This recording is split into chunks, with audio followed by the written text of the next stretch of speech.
अस्सलाम वालेकुम वरहमतुल्लाहि वबरकातुहू। जी, मेरा नाम डॉक्टर तारिक वहाब है और मैं कंसल्टेंट जनरल सर्जन हूँ। आज हम एक कॉमन सर्जिकल डिजीज़ है उसके बारे में डिस्कस करेंगे, अपेंडिक्स। अपेंडिक्स का दर्द क्या होता है, कैसे होता है और उसकी क्या अलामात हैं और उसकी तशख़ीस डायग्नोसिस कैसे है और उसका क्या ऑपरेशन है। अपेंडिक्स एक आंत की एक लंबा सा हिस्सा होता है, ठीक है, तकरीबन ट्यूब की तरह से। उसकी लंबाई मुख्तलिफ लोगों में डिपेंड करती है, वेरी करती है। 5 सेंटीमीटर भी हो सकता है, 5 से 10 सेंटीमीटर तक हो सकता है। और ये जहाँ से बड़ी आंत शुरू होती है हमारे पेट के सीधी साइड के निचले हिस्से पे, वहाँ ये एक ट्यूबुलर स्ट्रक्चर है ये, ठीक है। वैसे तो इसका कोई काम नहीं है इंसानी जिस्म में कि कुछ, लेकिन इसमें कुछ ऐसे टिश्यूज़ होते हैं, लिम्फोइड टिश्यू होते हैं जो थोड़ा कुछ इम्यूनिटी में हेल्प करते हैं। अपेंडिक्स की अलामात किसी भी उम्र में हो सकती हैं, लेकिन ज़्यादातर ये 10 साल से लेके 30 साल की उम्र तक होती हैं। लेकिन हमने ऐसे मरीज़ भी देखे हैं और ऑपरेट किए हैं जिनकी उम्र 80 साल तक है, और बहुत छोटे बच्चे भी ऑपरेट किए हैं जिनकी उम्र 3 से 4 साल 5 साल तक है। लेकिन जो ज़्यादातर उम्र है वो यही है जो मैंने आपको बताया कि 10 से 25 साल, 30 साल, 35 साल की उम्र में। दोनों सेक्सेस में हो सकता है ये, मेल में भी और फीमेल में भी। फीमेल में अगर अपेंडिक्स की अलामात हों तो थोड़ा उसकी तशख़ीस थोड़ी मुश्किल होती है, क्योंकि फ़ीमेल में जो रिप्रोडक्टिव ऑर्गन्स होते हैं, ओवरीज़ हैं, ट्यूब्स हैं, और जो फीमेल के मेंस्ट्रुअल साइकिल की जो टाइमिंग्स हैं, वो उसकी भी कुछ चीज़ें ऐसी हैं, अलामात जो अपेंडिक्स से मिलती जुलती हैं। तो हमें फीमेल पेशेंट्स की डायग्नोसिस के लिए अल्ट्रासाउंड पर रिलाई करना पड़ता है ताकि तशख़ीस नुमाया हो उसमें। जो इम्पोर्टेंट अलामात हैं अपेंडिक्स के दर्द की, कि सबसे पहले तो पेन होगा। पेन जो है वो जब शुरू होता है तो वो नाफ अम्बलाइकस के आसपास होता है, और फिर वो जाकर पेट के निचले हिस्से पर सीधी तरफ शिफ्ट हो जाता है, जिसको हम शिफ्टिंग पेन कहते हैं, ठीक है। उस पेन के साथ पेशेंट को वोमिटिंग भी हो सकती है, पेशेंट को बुखार भी हो सकता है, पेशेंट का खाने को दिल नहीं करेगा, ठीक है। और जैसे मैंने आपको बताया कि फीमेल्स में तो मेंस्ट्रुअल साइकिल का पूछना ज़रूरी है, ख़ास तौर पे अगर पेशेंट को मिड साइक्लिक पेन है, जैसे मतलब 28 दिन का फीमेल का साइकिल होता है, तो उसको 13वें, 14वें, 15वें दिन पर जब ओवम ओवरी से आता है तो उस वक्त कुछ ब्लीडिंग होती है, उसकी वजह से भी जो पेन होता है जिसको हम मिड साइक्लिक पेन या मेटिस्मस बोलते हैं, उसकी अलामात भी तकरीबन वैसी ही होती हैं जैसे अपेंडिक्स की होती हैं। तो उसके लिए पेशेंट से, फीमेल पेशेंट से ख़ास तौर पे वो जो रिप्रोडक्टिव एज की हैं, जिनको कि मेंसेस शुरू हो चुके हैं अब तक के, जब उनको मेंसेस ख़त्म ना हो जाए मेनोपॉज़ तक, तो उनसे पूछना ज़रूरी होता है कि आपका आखिरी साइकिल कब हुआ, ठीक है। क्योंकि कुछ और अलामात हैं, जैसे एक्टोपिक प्रेगनेंसी है और दूसरी चीज़ें हैं, उसकी अलामात भी बिल्कुल अपेंडिक्स से मिलती जुलती हैं। तो बड़ा ख़याल से फ़ीमेल पेशेंट की डायग्नोसिस करनी पड़ती है अपेंडिक्स के पेशेंट में। तो कोई भी खातून ख़ास तौर पे जो जिसके मेंसेस शुरू हो चुके हों, और तो उसको अगर सीधी तरफ पेन हो रहा है, और तो उसको ख़याल रखना चाहिए ये अपने मिड साइक्लिक पेन का। और तो वो अपेंडिक्स का दर्द भी हो सकता है, लेकिन उसकी तशख़ीस ज़रूरी है। इसके अलावा अगर अपेंडिक्स की पोजीशन पेट के निचले तरफ है तो पेशेंट को डायरिया भी हो सकता है, और अगर वो ब्लैडर के आसपास है, यूरिनरी ब्लैडर के आसपास है, तो पेशेंट बर्निंग, पेशाब की जलन की कंप्लेन भी कर सकता है। और अगर छोटे बच्चों में ये पेन रेडिएट होके चला जाए नीचे स्क्रोटम की तरफ भी जा सकता है, तो कभी कभी जो टॉर्जन टेस्टिस होता है, जिसमें के टेस्टिस जो है वो उसका स्पर्मेटिक कॉर्ड यूँ ट्विस्ट हो जाती है, उसका दर्द भी पेट के निचले हिस्से में हो सकता है। तो बहुत इम्पॉर्टेंट है ये बहुत सारी डायग्नोसिस, बच्चों में भी, मेल जो पेशेंट्स हैं उनमें भी, जो यंग फीमेल्स हैं उनमें भी, और जो बड़ी उम्र के बच्चे हैं, क्योंकि कभी कभी बड़ी आंत का कैंसर भी अपेंडिक्स की तरह प्रेजेंट कर सकता है। तो हमें पेशेंट की डिटेल्ड हिस्ट्री पेशेंट की सुननी चाहिए कि दर्द कब शुरू हुआ, कहाँ शुरू हुआ, और दर्द की नोयत क्या है, और दर्द के साथ और क्या क्या अलामात हैं, उल्टी है, बुखार है, खाना भूख सही लग रही है या नहीं लग रही है।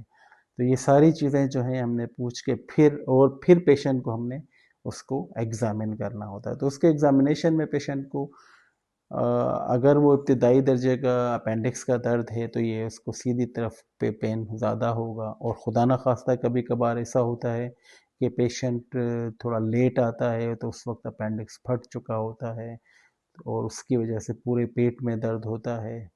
ठीक है, तो वो बड़ी सीरियस कंडीशन है, उसमें ऑपरेशन होना बहुत ज़रूरी होता है।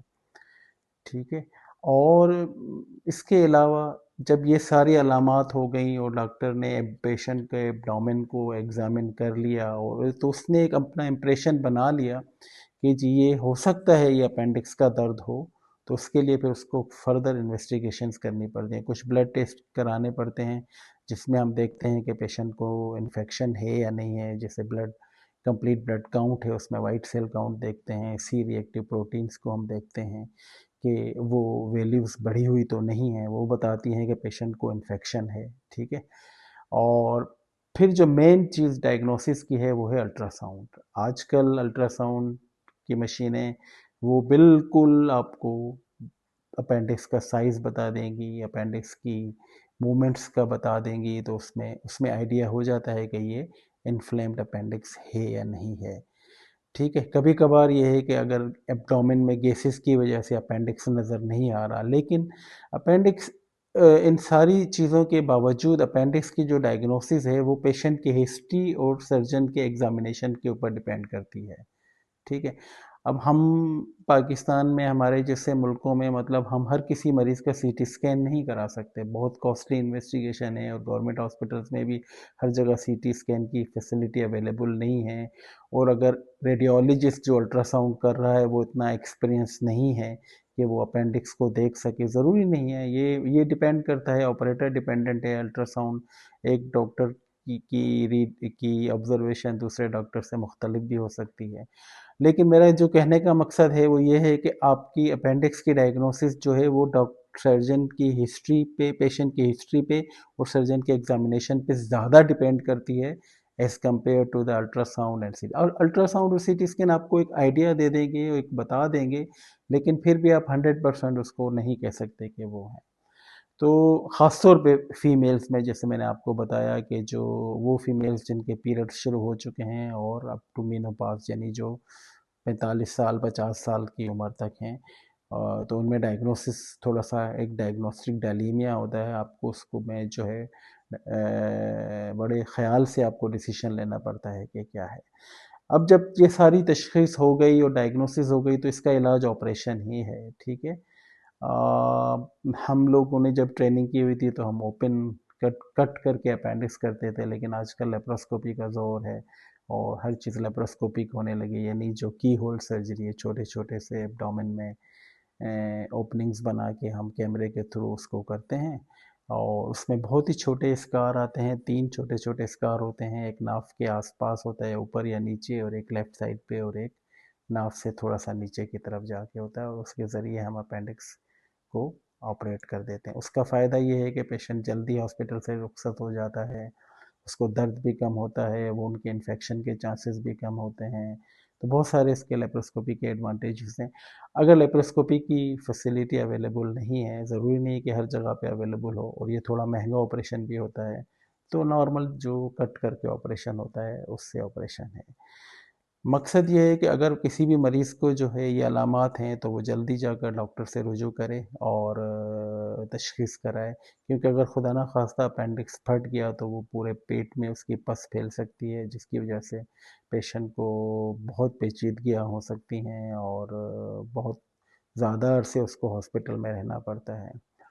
और कभी कभार अपेंडिक्स की जो बायोप्सी होती है वो कैंसर भी हो सकती है, कि अपेंडिक्स में भी कैंसर हो सकता है, जो कि बहुत कम है, लेकिन फिर भी 1% उसका चांस है कि वो कैंसर हो सकता है। तो ये छोटा-सा एक ब्रीफ आप कह लें इंट्रोडक्शन है अपेंडिक्स की अलामात और उसकी तशख़ीस और उसकी इलाज और ऑपरेशंस के बारे में। और तो आप लोग देखें, बताइएगा कि आपको कैसा लगा, इससे कुछ इन्फॉर्मेशन से आपको फ़ायदा हुआ या नहीं हुआ, और अगर किसी को इस बारे में कोई सवाल हो तो अपने कमेंट्स में आप ज़रूर लिखिएगा।